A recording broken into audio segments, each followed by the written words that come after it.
I'll begin with Vikas. What do you see, what would you expect from the distribution platforms? What kind of value-added service would you like to see emerging from, apart from broadband? What else could they do? It is very simplistic answer if I were to say this, that they can replicate and do everything that what Comcast has done in the US. But I use the words can with a very strong uppercase there because it's been true 5 years hence and 10 years hence, and we haven't seen that happen. So that's the opportunity that is there. I would want to make a statement here very clear to say that Hotstar or Voot or even a Tata Sky is light years ahead of cable companies in terms of trying to do VAS. So the challenge is when do they go and catch up with them? That will be the real test for them. All right. Who from y'all will take up that? What he's hurled at y'all? Which of y'all is going to, in terms of value-added services?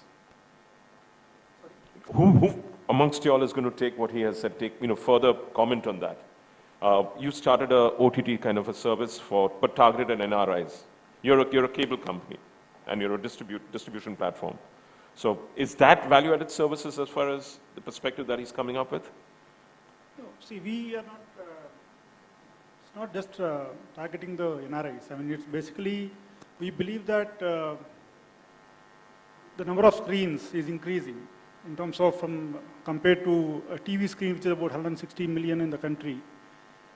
In a short span of time, the smartphones is already 80 million. 50% of the TV screens already has come in the form of smartphones.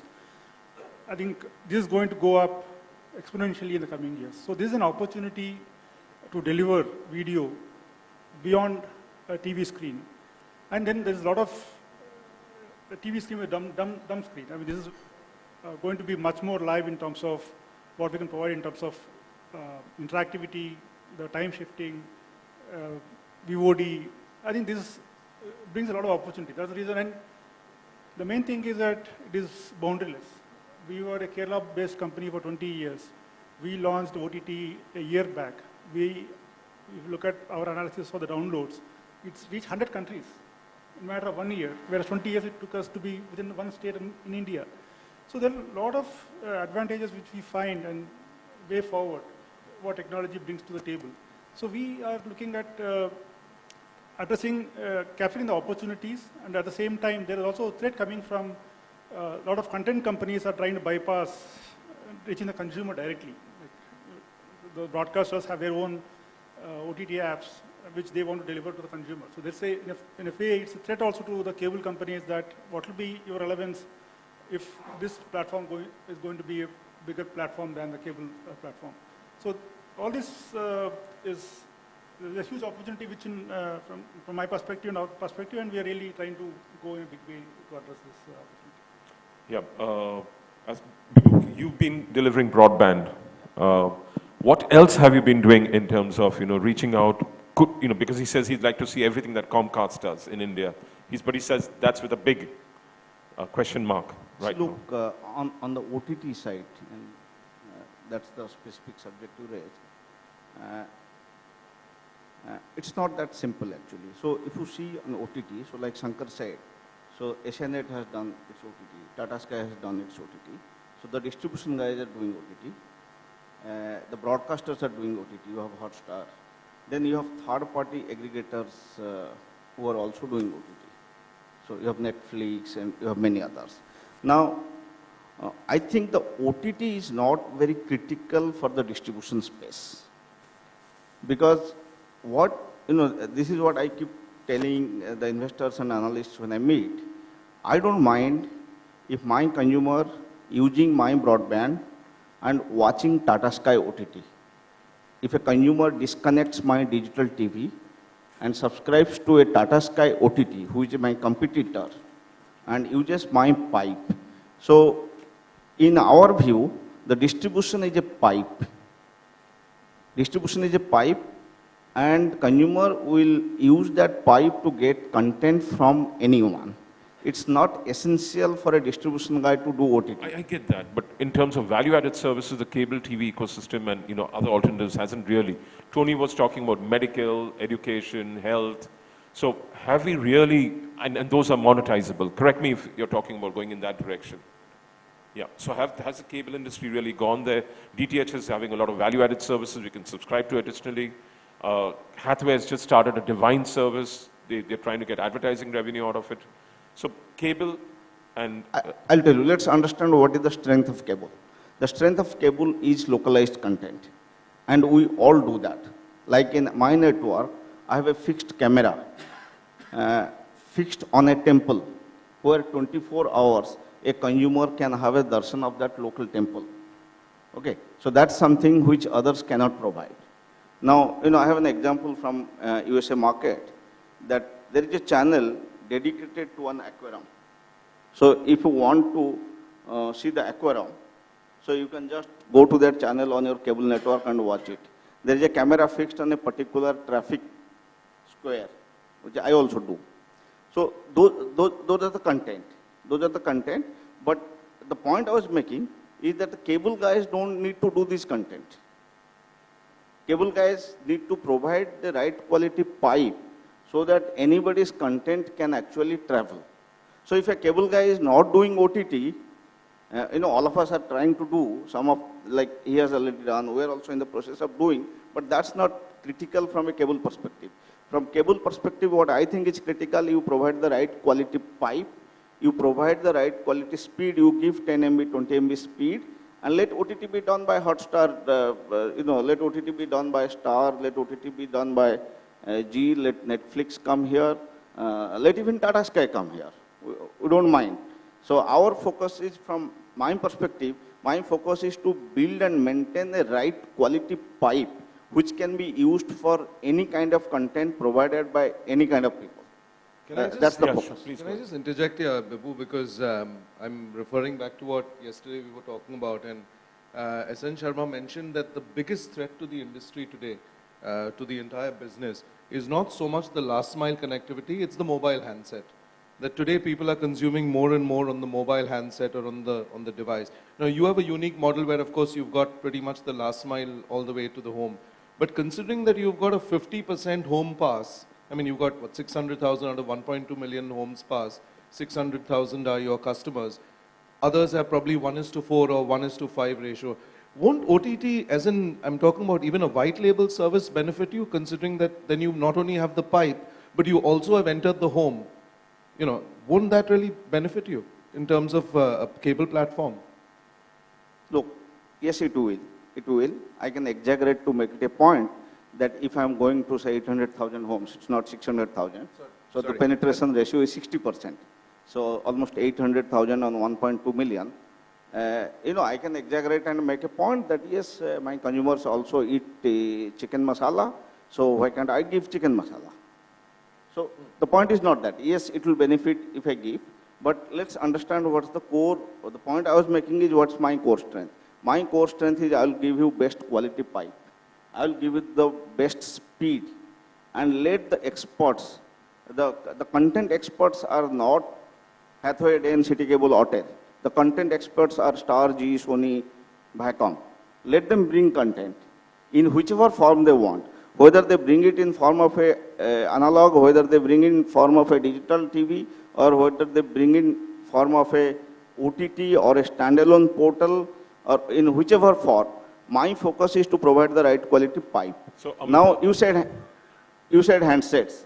It's yesterday I addressed that we can do, the handsets also can use the cable network. So you have home Wi-Fi. So we are doing public hotspots where in the restaurants, in the hospitals, the fixed line consumers can use the hotspot and download. So that's the focus. I'm not being negative that we don't need to do OTT. Yes, we need to do, we'll do. But there are better people who can do it, actually better. Yeah, so coming down to Amit, you're on the broadcast side, you're on the distribution. Is that good news for you, that they really don't want to get into this, they want to leave the field open for you? Or would you frankly, if you ask me, I would agree with Bibu in one extent, and to the extent, no. Let's just go back where all this kind of stuff started. So if you go back to the US last 4-5 years, the arguments between the platforms and the content makers have largely been about the rights that you buy rather than, the license fee that you pay. I mean, over a period of time, as markets have progressed, you've seen rights being sliced and diced and being monetized in a different manner. So the whole real fight has been that how do I keep a subscriber within my ecosystem? So whether it is streaming services on a TV everywhere or it's side-loading rights, all these conversations have started because I want to keep the subscriber within my ecosystem. Now that's where I disagree with Vibhu to some extent. But what I agree with him is India is unlike the US. We're far more diverse. So if Airtel sees value in, beaming 5 religious services, yes, we will be able to keep that that subscriber within the ecosystem, because that probably an Airtel or a Tata Sky may not be wanting to do that to that extent. But let's see how it is really going to pan out in the near future. I don't see much of cord cutting happening in India. I mean, we're not going to see that. We're a $4, $5 ARPU market. No cord cuts are happening. Largely value added started in the US because you wanted to keep those cord cutters within your ecosystem. But yes, over the next 5 years maybe, I mean, that's where I see even the cable companies jumping in and not only experimenting with OTT or whether it is linear TV everywhere, because there's a whole lot of mobile revolution that will start at the back end. And the viewership will always be additive. I don't think so we're going to lose out consumers from DTH going to a Geo, for example. I mean, I don't think so that will happen in the near future. So you're saying effectively every platform needs to ring fence their subscriber base by offering more media platform devices or media avenues, right, to reach to them. May not necessarily be on the content side of it, maybe providing only the ship or the vessel for it to carry through, but they need to look at a 360-degree envelope around the subscriber. Absolutely, Winston. I mean, look at India. We are a country, what has been the mool mantra of a marketeer every time? I offer you more for less. Take any industry, I offer you more for less, unless until you leave aside the luxury goods per se. But yes, that ring fencing, because that's going to be one big medium of driving the ARPUs. I mean, if somebody was to tell me that I'll give you, streaming on 5 devices along with your set-top box, I may not even know if that 20, 30 extra rupees are built into my subscription, but then that gets value for me at the end of the day. And India is progressing. I mean, of course, we'll not see, tier 3 cities jumping into it right now, but if fundamentally the data prices keep going down and, bandwidth, I'm assuming bandwidth will not remain an issue over the next 12 to 36 months, then yes, these services will start playing a role. Yeah. Vivek, you're representing the DTH side. So what kind of evolution have you seen in terms of other alternatives that they can provide the consumer on the DTH side? There's been a lot of innovation there. Correct me if I'm wrong.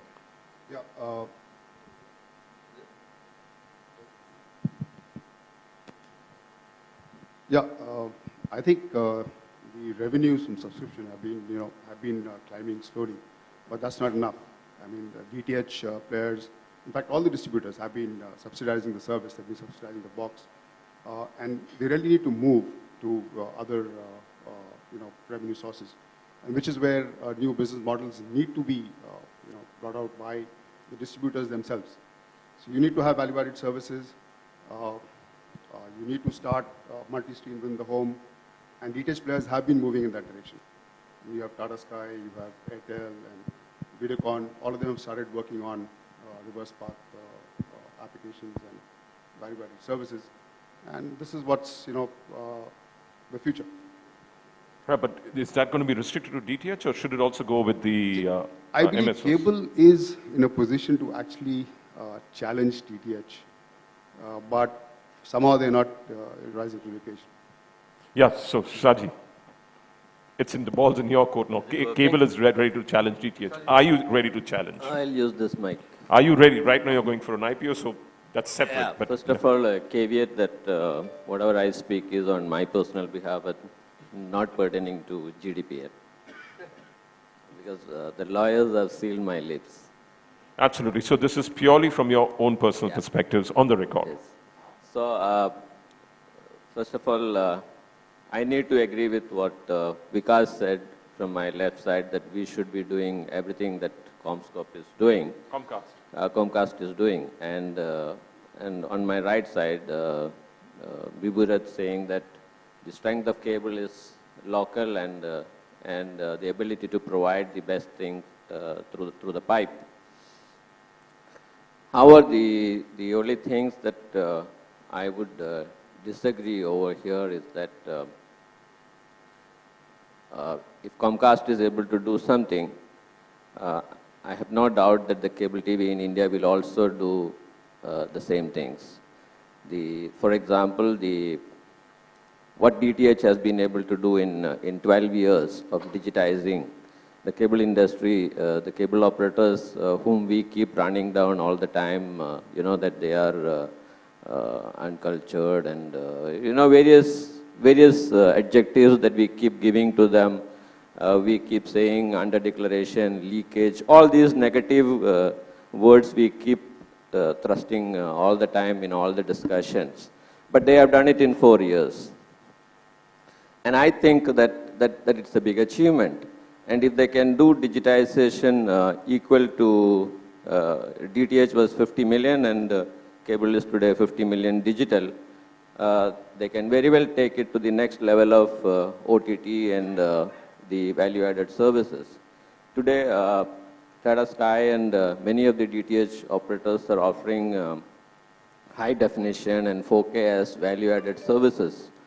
The day is not far away when it will only become value and no addition. It will become the standard. Now, there are two things which nobody can match as far as cable television is concerned, is that as far as the production of local content is concerned, only cable can produce the local content. As far as Nikhil said some time back, that the heart of OTT is the bandwidth. And as far as bandwidth is concerned, the question is, will the wired bandwidth do it or will the wireless do it? And I think the answer is that this will all be done by the cable television.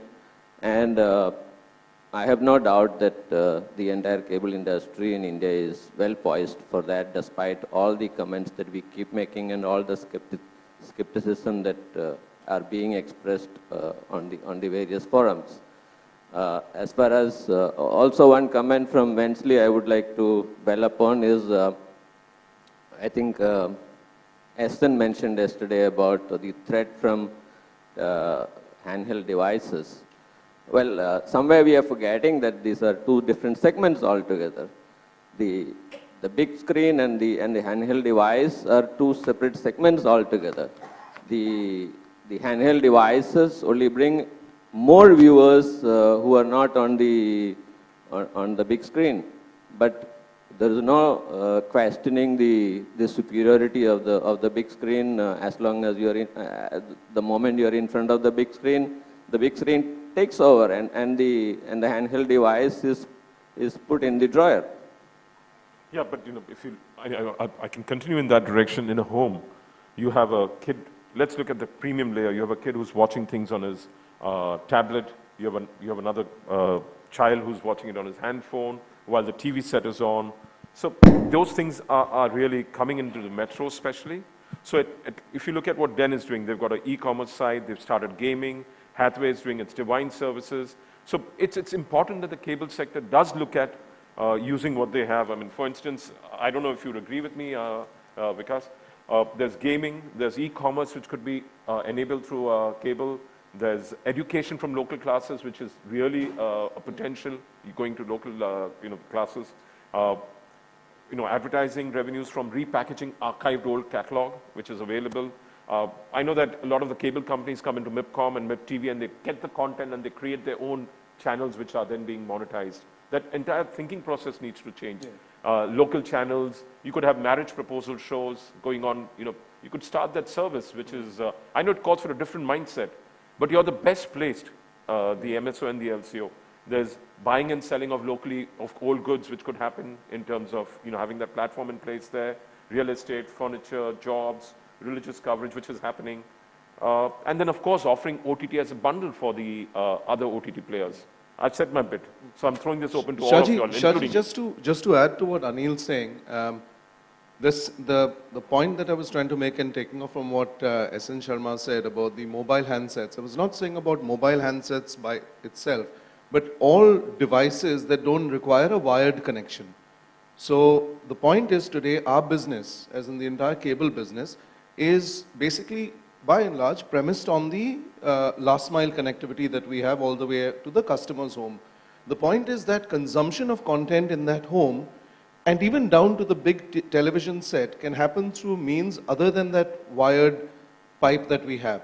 The point is, are we looking at a strategy to ring fence that large device, that is the television set, the mobile, and all the other services that may not necessarily in future depend on the wired, last mile connection to the home. That was the point we were trying to see as to whether the industry is collectively looking at, in your viewpoint, as you said, is there ways to look at it and say that, okay, even if I don't have a wired connection, my point is as a cable business, I am still in that customer's home because I'm providing a service, a wireless service that is accessible on a whole bunch of devices. That was the point. So just like to hear your thoughts on that piece. Just to elaborate on that, I would definitely agree with you that strategically all the devices should get ring-fenced. The only perspective that I would bring forward over here is that the additional devices that are there, they in fact complement the big screen rather than threaten the big screen. That is the perspective that I'm trying to put forward. Tony, you want to come in here? I think there are two aspects to it, and I think one is from the point of view of providing value-added services. The other is from the point of view of looking at the customer and saying, how best can I provide him a global scenario where he can watch content in his home and also watch content when he... I think that's the basic question. From the point of view of providing OTT or other services, I think we have to remember two things. There is a different viewing experience when you sit at home in front of a TV, and there's a different viewing experience when you look at your tablet or whatever. The question, therefore, is two. Number one, will each replace the other? I don't think. They will be complementary. The second question is the same content that is available on TV the right kind of a format that should be there, or maybe for a tablet or not? I think if we look at it from that point of view, then it opens up a completely new segment of whom we address and whom we don't address, and how through that you can possibly ring fence your customer. For example, if you have possibly a program that's on TV, let's say a 9 o'clock show, but I have half a dozen questions on that show popping up on your mobile device and also on your TV, so I keep answering those questions while I'm going to work or something on those lines, then you bring about synergies between the two, and you're actually ring fencing your customer. There's also possibly a need to look at shorter and different kind of a content. Instead of a soap being maybe half an hour or 45 minutes, maybe we look at OTT as a different type of a platform and say, what is the average time somebody spends on a mobile device? Is it 5 minutes, 10 minutes, 20 minutes? And start developing content which is related to your main TV set. But then he has to get those rights, he has to get the license. No, I'm just saying in general. Yeah. If you want to ring fence your customer. But something you all can do yourself. You ring fence him by providing him local services, which we are not So local service is something which has already been done by most operators. I think what is happening is today that while the platform is consciously aware that they have to launch all these value-added services, it's getting slowed down because of various other activities which people are getting focused on. It's not that people have neglected it. People are looking at it, and I think sooner than later, the cable industry will be able to provide, I would think much more than what a Comcast is doing today. Because traditionally, if you have seen, this is one country that leapfrogs. And I think all these kind of services, in due course of time, it's a matter of time as far as I can see. Sankanarayan, have you been providing these services like we talked about? I think the ones we talked about, gaming, could be vegetables, I don't know. See, we Is have today... that what we're talking about? Okay, I mean, if you're talking about this, today the company started with cable TV. On one hand, we digitized it. We have broadband. We have voice service in the form of VoIP. We have local cable channels showing the local events, festivals, and any things. We have OTT to augment the video services. We have started Teleshop, Asian Teleshop channel on our cable network to deliver to this thing. Then recently, just last week, we started home security solution. Okay, Where that's your today, CCTV. yeah, it's a HD camera, which not only it beams onto your mobile. You can watch your kids or house on the mobile tab. So using the broadband service. So this is basically the fundamental thing is video and broadband. Now thing is what are the value adds you can do, which we are adding layer by layer. Security is a layer which we have added to just not just providing a dumb pipe, whatever content is there, but we are providing value services. So this is what I think we need to keep building. And like is education. the security service a paid service? Yeah, it's a paid service, yeah. It's a paid service. I mean, he needs to not only install it, we install it, then there will be a subscription which we need to collect per month for beaming it onto this mobile app. So we need to evolve on those lines. So, Just to add on, while we've heard examples of some operators doing it right in terms of providing these value-added services, these examples are very few in the entire. Today, you don't associate a cable operator or a cable company to be providing you value-added services. That is why you are their customer. Let's go back 22, 25 years back when this industry started. You watched 4 or 5 hours of content, but you were always interested in that movie, the pirated movie he will show. That was the value add he was doing. That was your local cable operators entrepreneurship. Or late night porn movies. Yes, very much so. And that was the entrepreneurship he was doing.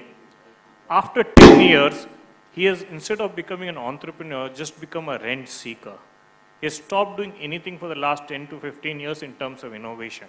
Now, the benefit he had being locally available was to capture the customer and keep with him. Let me put you an example. I have a sports day event at a local school where my kid is participating. If you can shoot that video and make it available after 1 month also, I would love to show it to all my relatives whenever they are there, and maybe not just say, watch it now. Has any and if I give you that service, trust me, he's your customer forever. Or be it any local event. Has any cable operator or cable company gone ahead and done that? No, they just try to, let me put it, say, because it's fancy to talk about that we will do VAS and we are doing VAS, they want to make this statement. Have efforts gone to it? The best efforts that I've seen, and being very clear, is I put in a camera at Siddhi Vinayak or I do Gurbani, and that's the VAS that I have. That's the easiest thing I've done, can be done, and I've done that. Have you done anything else? Sorry, no. Yeah. I think one addition, I mean, what we also do is, Kerala has a lot of people abroad. The marriage function they can't attend. So we shoot live and transmit on our website for them to watch, and also show it on our channel for people who are not able to attend the wedding on a local channel. So these are all things which, I mean, but as he says, they are far, you seem to be a bit of a... Amit. 1 second, careful. I have no idea. Why is this popping? Someone's mic is pointing at Okay, I'll sit down. Amit, actually, this question is for Vikas and you, actually.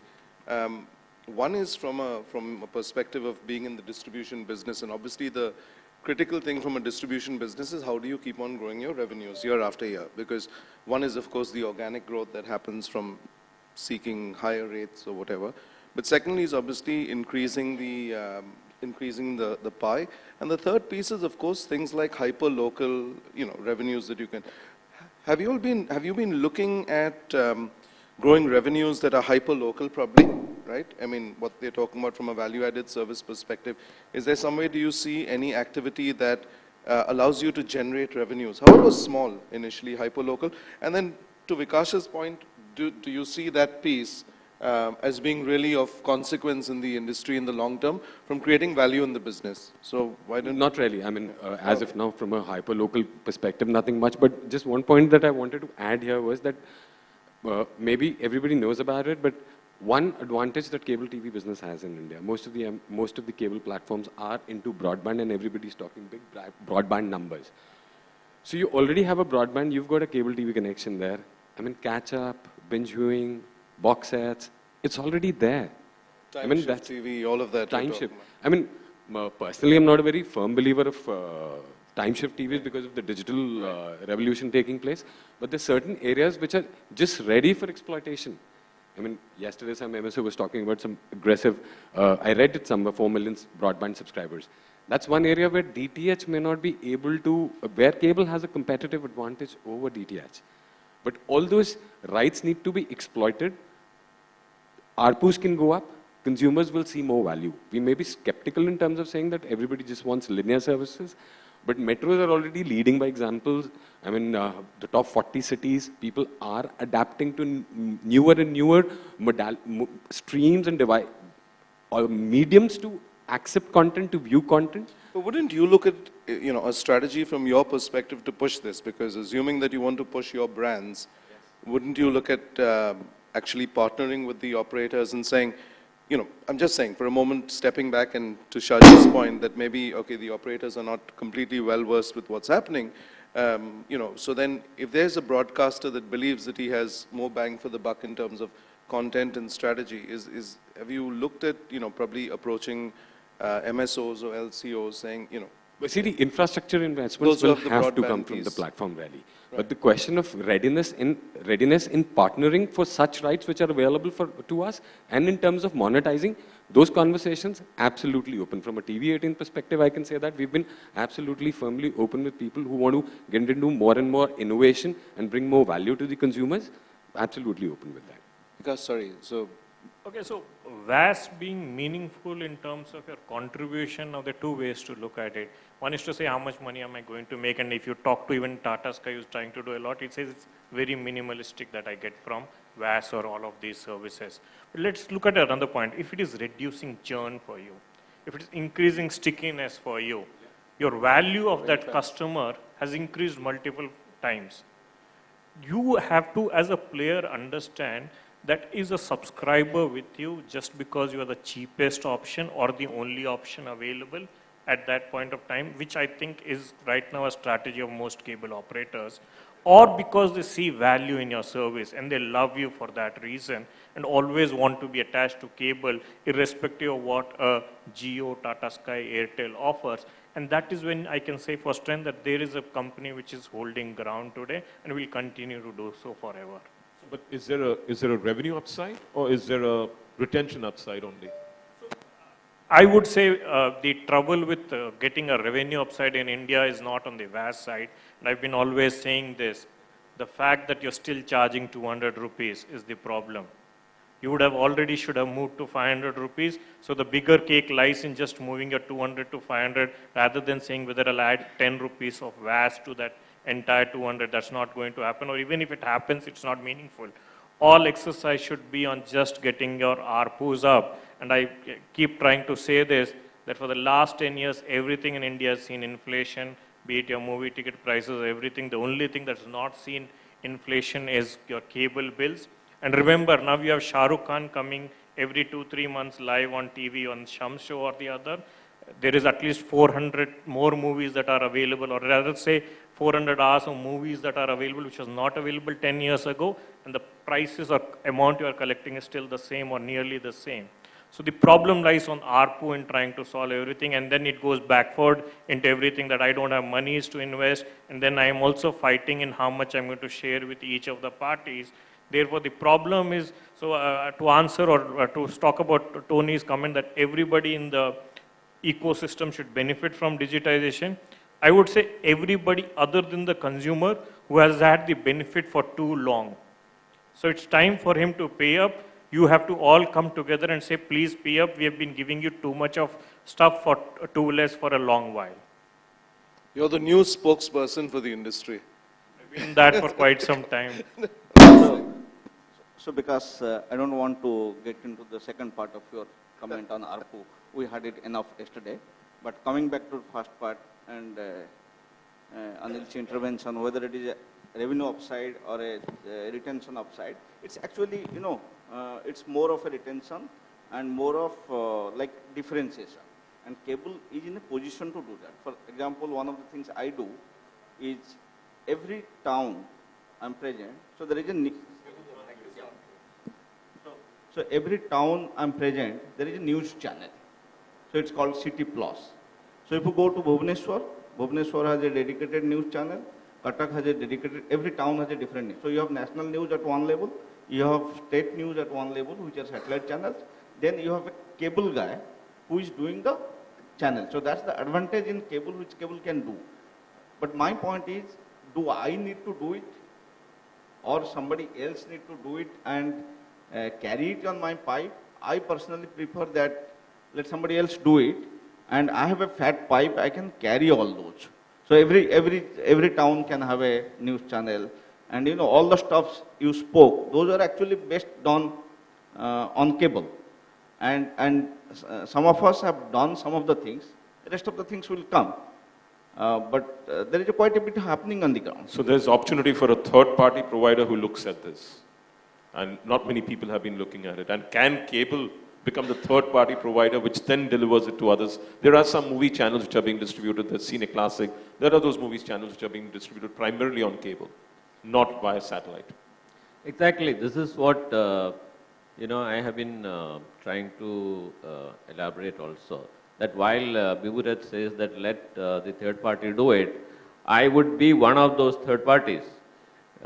Like when the content from others will come through my pipe, the consumer will have the option of accessing my platform also, apart from the cable TV. And it is my endeavor to ensure that in various ways the consumer finds value in accessing what content I am providing. So that is the model which the cable would essentially in course of time evolve into. And when you talk about the local contents that networks are providing today, they don't need to be considered as value-added services. They are part of they are taken for granted. They are there on cable networks. Those are not being looked at as anything as value-added service on cable at least. Okay, they may be value on as compared to the other platforms, but they are like accepted on the cable, that you get this on the cable. Now, as far as increasing ARPUs are concerned, to answer what Vikas was saying, you cannot just be asking the consumer to pay more unless you give him something more. So you cannot. Let's look at cinema. Are we giving him more? We are just giving him a better experience, and they're willing to pay for that experience in terms of in a multiplex. And of course, taxations have gone up in different places. So maybe as the cable sector has been a little afraid and wary, could it be? Just a thought. I'm not saying it's true. I really don't think that the USP of cable is that it is the cheapest thing available, because today in DTH there are cheaper options available as compared to cable. So that really is not the USP of cable. Cable has got various other things which I don't need to elaborate. Everybody knows about that. And I think the proof of the pudding is in eating it, and cable has proved time and again that it is able to sustain the competition what it has been facing over a period of time. And despite the whatever we say about the large community that we work with, it is my firm belief that the cable operator is a big strength as far as the cable network, the MSOs are concerned, rather than a weakness. And without this kind of a large feet on street, nothing would have been possible as far as the cable industry is concerned. We have no doubt. I have no doubt about that. On that note, so there's appreciation for the cable operator, but there's opportunity as per Vikas for the ecosystem going forward. And some of these players, I mean, you're actually doing some of the stuff that he'd like you to do. The others have to follow. You'd like more of your content to be used and used in different manners. Vivek says that the DTH sector has been doing some of it.